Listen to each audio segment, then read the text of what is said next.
that's a long convoluted answer to your question, but that's where we're at.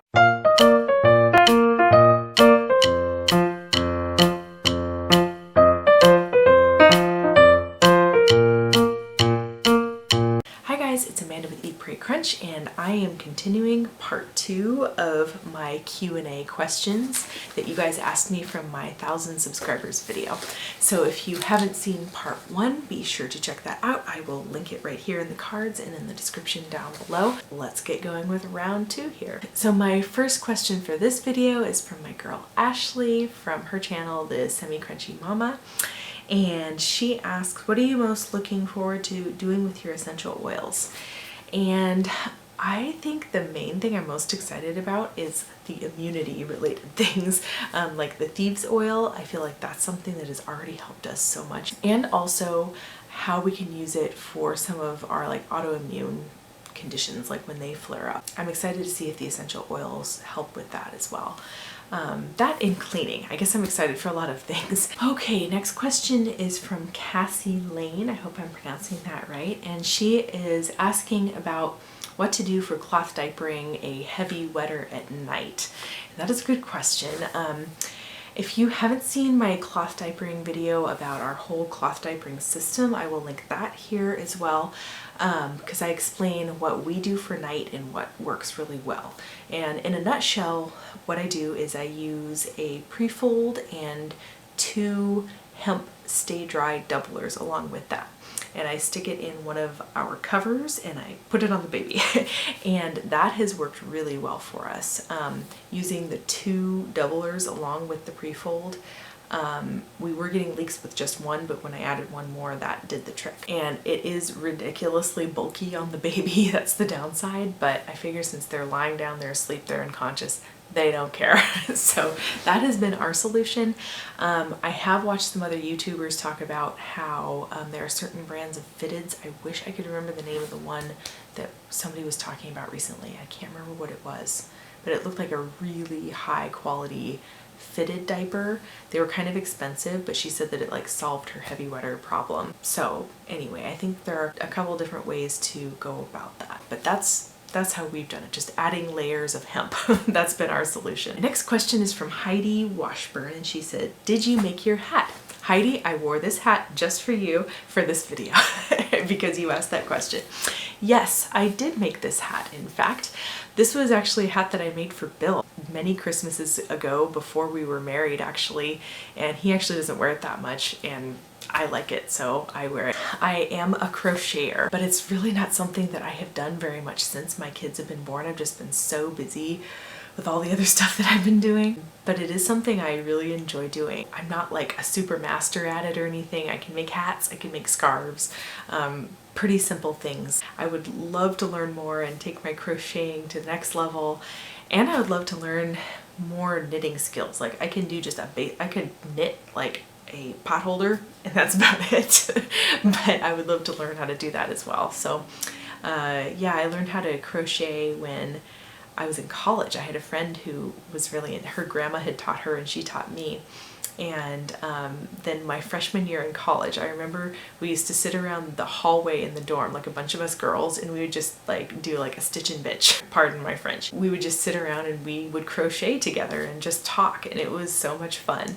And that was when I did a lot of trial and error, and I just kind of like learned how to make a hat on my own. You know, I did some really funky hats that didn't look so good a few times until I figured out the trick. And I wish I had more time to do it now. Probably when my kids get a little bit older. I'm looking forward to like when Sophie is old enough and she wants to start doing crafty things like that, and I can teach her how to crochet. So anyway, yes, I made my hat. All right, next question comes from Belina1, and she asks, when did you start giving your baby food? She says, my doctor says 4 months is okay, but I'm assuming that's only for baby food. So I'm going to link another video right here where I talk about purees versus baby-led weaning and what I have done with my kids. We always wait until 6 months. Waiting until baby is 6 months is actually a better time for their digestive system. It's a little bit more mature at that point. I personally don't believe in giving rice cereal at 4 months. it's just too early, their systems aren't ready for it, and actually lead to some other health problems later. So definitely a fan of waiting till 6 months if you can, and doing a lot of like fruits and vegetables and like animal foods right from the get-go. So in a nutshell, that's what we do. If you want to see more about that, I'll link the video here about our purees versus baby-led weaning, and also I made a video of what Sophie ate, my daughter ate from 6 to 9 months, so I will also link that here as well. Next question comes from Casey Bell, and she says, how much screen time, if any, do you let your children have, and what are your go-to indoor activities in the winter, and do you plan on homeschooling? If yes, for how long? Lots of excellent questions. So first of all, screen time. Honestly, this is one that I am forever trying to find balance with my kids. First of all, let me start out by saying that like I'm not against screen time. Maybe I'll link in the description below this article I read about how screen time is not as evil as it has been made out to be in the last decade or so, or the last couple decades. It depends on how it's used, and I really think that that's true. And quantity and quality is really what it comes down to. If it's a matter of just like turning the TV on and just leaving it on all day in the background, that's not something we do. I am very intentional about having TV time for my kids. And when my son Alex was a baby, I showed him the baby Einstein videos. Not that I actually believe that it's actually making your baby a baby Einstein, but he enjoyed watching it. He thought that they were amazing. And so I would let him watch like a half an hour here, half an hour there. And then once I was pregnant and on bed rest, my little rule about like a half an hour in the morning and a half an hour in the afternoon, that went out the window. Especially like throughout my entire pregnancy. I felt so sick in the beginning, and when I was here by myself with Alex, like it was survival. That was how I survived. When I was feeling so sick and exhausted that I could not get off the couch, like that was my solution. And I had so many other mom friends who had been there before saying, this is another example of giving yourself grace, because sometimes that's just what you got to do. It's just for a season, it gets better. And then once Sophie was here as well, we kind of stayed at that level of watching more than he used to. And I'd say that we're still kind of at that level now. We were at the point where I was letting him watch an hour in the morning and an hour in the afternoon, and I'm trying to rein that in again. Since Alex no longer takes a nap, I have a quiet time with him while Sophie is doing her afternoon nap, where I spend time with him in his room. I just got him one of these okay to wake clocks. It's one of these toddler clocks that turns green when it's okay for them to leave their room, because I'm trying to do a little bit of room training with him, getting him to learn how to stay in his room to eventually work up to him doing that at night. So anyway, so I do this quiet time where we read some stories and then we go down and I let him have his screen time while Sophie is taking her nap. So that's like when I get my break. So I usually do let him watch for like an hour, sometimes an hour and a half during that time while she's asleep.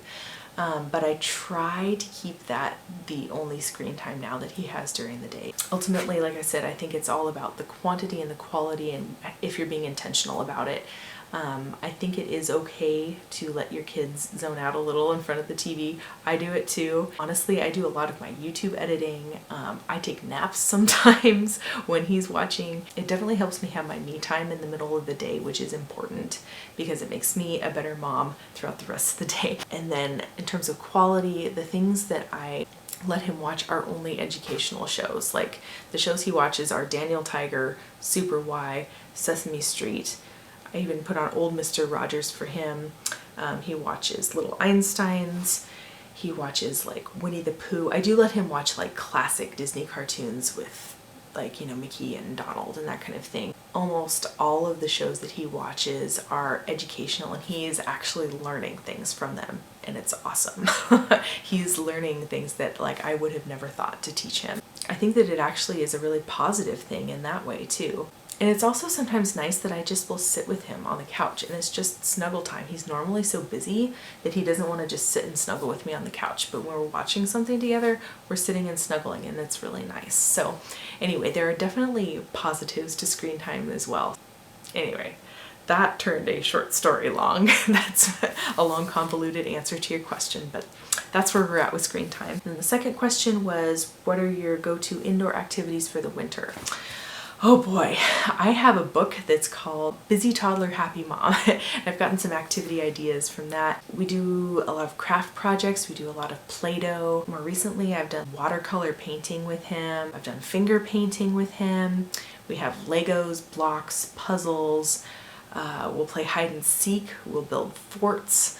I'm just, thinking all the things off the top of my head that we like to do. He has his Magnadoodle. That is his favorite toy of all his toys. He loves to just sit and draw on his Magnadoodle. He's definitely an artsy little guy. Also, we just do a lot of reading. We sit on the couch and we read a lot together. I'll even do like educational activities, since I've mentioned Alex is really verbal and he's learning to read at this point. So I kind of take his lead, but he's showing interest in, learning about a letter combination, like what does SH say? Or, what does ER sound like?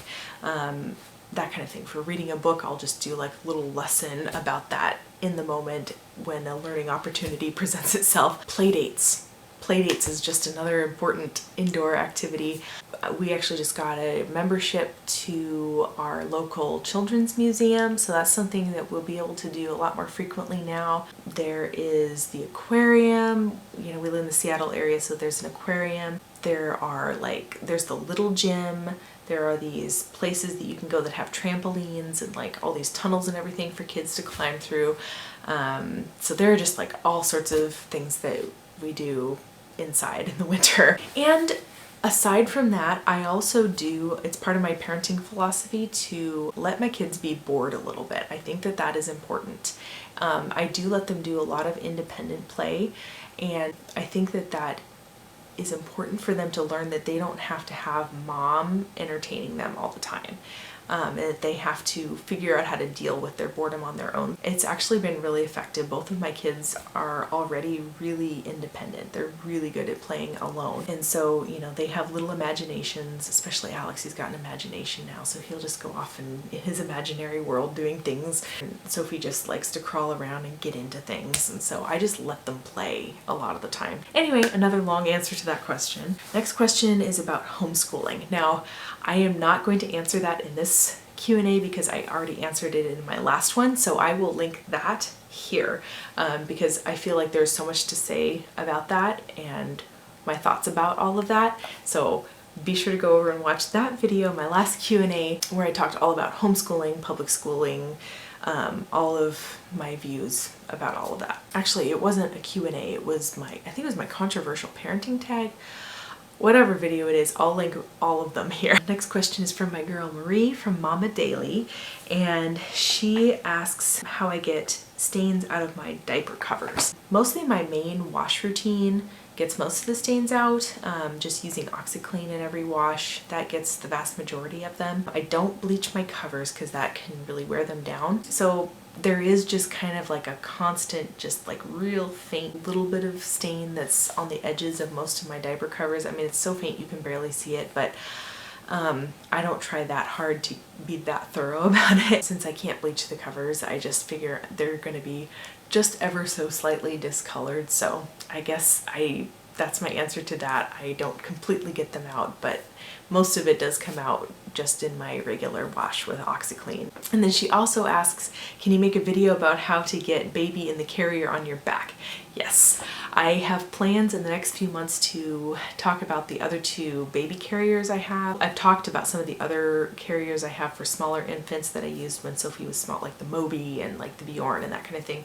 But for bigger babies like that I have now, I have my Ergo and my Anya carrier. I have so many videos I want to make, but those are two that I want to make, and as part of those I will show how I get baby on my back. It took a lot of practice. I just spent an entire afternoon one time when Alex was a baby just watching YouTube tutorials and just practicing over a couch in case he fell. So anyway, but yes, I will show you how to do that. Next question comes from Heart Rose, and she says, how long do you breastfeed for? My son, I breastfed until he was 13 months, and I weaned him at that point because we were trying to get pregnant again at that point, and I just wanted to have that clear cut just for me.